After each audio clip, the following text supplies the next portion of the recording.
go through yesterday's slate. New England Patriots 34, Bengals 13.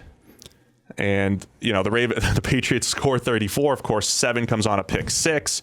Other points coming through other turnovers. We're still popping here just a little bit in and out. It's that red.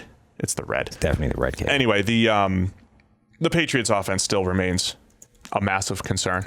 Yeah, it does. And it's funny. So this game, like you say, the scoreline kind of looks pretty conclusive, but this was 13-10 at the half. Right. And the whole game swung in like a couple of minute stretch where, they scored the pick 6. It ended up looking a lot worse than I think it actually was. I think the same concerns are there for the Patriots. Like, the offense did not look good. The receivers didn't get open still. I'm not sure why the Bengals were so intent on challenging Stephon Gilmore. Yeah, it didn't work very well. So they threw the ball Gilmore's way 6 times, and Gilmore caught as many of them as the intended receiver did. Right. And the one touchdown scored when targeting Gilmore was him. Right. The pick 6, right? Yep. That seems questionable. Now, I know, the Patriots had some advanced scouting on the Bengals, but I'm not sure this was the answer to that. Did they make the Bengals throw the ball Gilmore's way? I wonder if they induced that. Also, J.C. Jackson had 2 interceptions. He's just got incredible numbers throughout his career. We'll have to get the update. As of a few weeks back, remember, he had like a 0 passer rating when targeting him at 20-plus yards. He had another couple interceptions yesterday. So Gilmore and Jackson combined for the 4 picks, a couple other pass breakups between the two of them, dominant on the defensive side of the ball. The story in New England is going to continue to be that offense. It really is just different people screwing up all the time. Brady had accurate throws that were dropped. He had open receivers that were missed. And then, completions just feel like they're hard to come by in New England, and it's for various reasons. There's a ton of throwaways. There's pass breakups. There's all these different things going on. Then there's pressure, tight window throws, whatever it is. The passing offense has to figure something out if they're going to go on a run, unless they're just trusting the defense to dominate, which is going to be tough against good offenses in the playoffs. This game was kind of interesting because it felt like early on they had a few different ways of manufacturing some plays for these guys that don't get open, right? And then it was like, all right, now we've only had a chance to install these half dozen, and now we've run out of them. And now you just have to get open again. They've done a good job in recent weeks of realizing N'Keal Harry's good with the ball in his hands. They had a couple end arounds. He averaged over 10 yards a pop on those. They did a good job putting him in space. He had two catches. One was against zone. Yeah. One was scramble drill for a touchdown. Yeah. So again, that's a number 3. Had another couple of targets, one of which was blanketed and broken up. Yeah, but I mean that's like a number 3. Well, he did have a nice catch that was negated though. They ran through the whole play and ended up being a pre-snap penalty on Edelman. He did get a deep ball. The best pass Brady threw was negated on the deep ball to him. So, again, just uneven performance from New England offensively. Watching him run routes against William Jackson was just it felt like you see sometimes a completely lopsided matchup and you just feel bad for one side. This was kind of that. That was N'Keal. Yeah, it was like he's running routes, he's trying to get open, he's doing everything he can, and William is just bolted to his hip the entire way, like it's not a problem. Yeah. Just not great.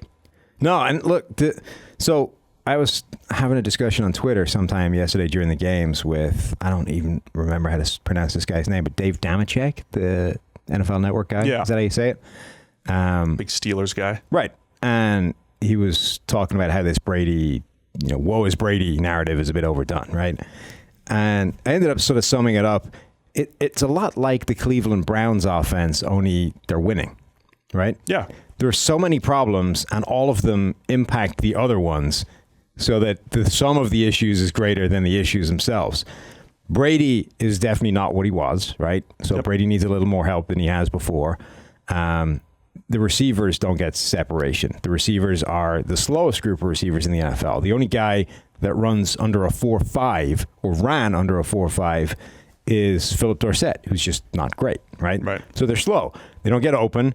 Brady doesn't trust them. He's holding the ball longer, which causes the offensive line to struggle more, which causes Brady to struggle more, and the whole thing just cycles, right? It's kind of like this Cleveland offense. except the Patriots are well run and therefore good and still winning. Yeah, I mean, if you just look at the receiving core, you've got it's a bunch of guys who have been pretty good number threes. Mohamed Sanu was a fantastic compliment with the Cincinnati Bengals behind A.J. Green and Marvin Jones. And in Atlanta behind, say, Julio Jones and Calvin Ridley earlier this year and last year, right? So a nice number three. N'Keal Harry feels like if he's your third option and he's a bit of a gimmick player and you're going to throw some back shoulders every now and again and you're going to throw him some screens, okay, that's fine.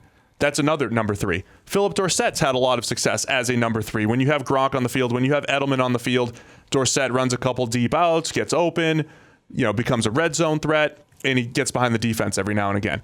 It's a whole bunch of guys who are pretty nice, complementary players. And then Julian Edelman, who, of course, has been extremely consistent for Brady through the years, but he was playing all banged up yesterday and everything. So it just leads to ugly offense. The Patriots did run the ball better. They broke free on a couple big runs, and that's what happened late last year, too. I don't think that's not moving the needle, though. I mean, if they're passing for 130 yards a game, I don't think they're doing much in the playoffs. Well, it's now basically, that would need to be their game plan for this offense to actually be good the way people expect it to. It's become an issue that there doesn't appear to be an obvious fix to. Like, you can only scheme guys open so much. And, it sounds like I'm constantly hating on Harry because I just point out the fact that the guy can't separate.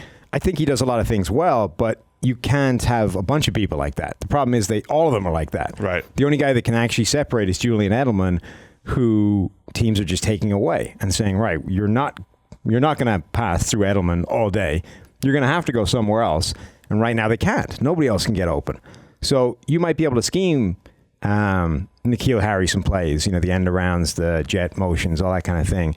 You might be able to get him open a few times, but you can't do that for everybody. Like, the entire offense can't be manufacturing free and cheap plays for all of your receivers. At some point, those guys actually need to be winning. Yeah, and this should have been a game because the Bengals weren't playing a ton of man coverage. They mixed it up, but they're, if you give Brady zones to pick apart and receivers who don't need to separate a ton, they should be able to have more success. And they still, again, when guys are open, he's missing. When he's hitting guys, a lot of things are just going wrong still for this New England passing attack.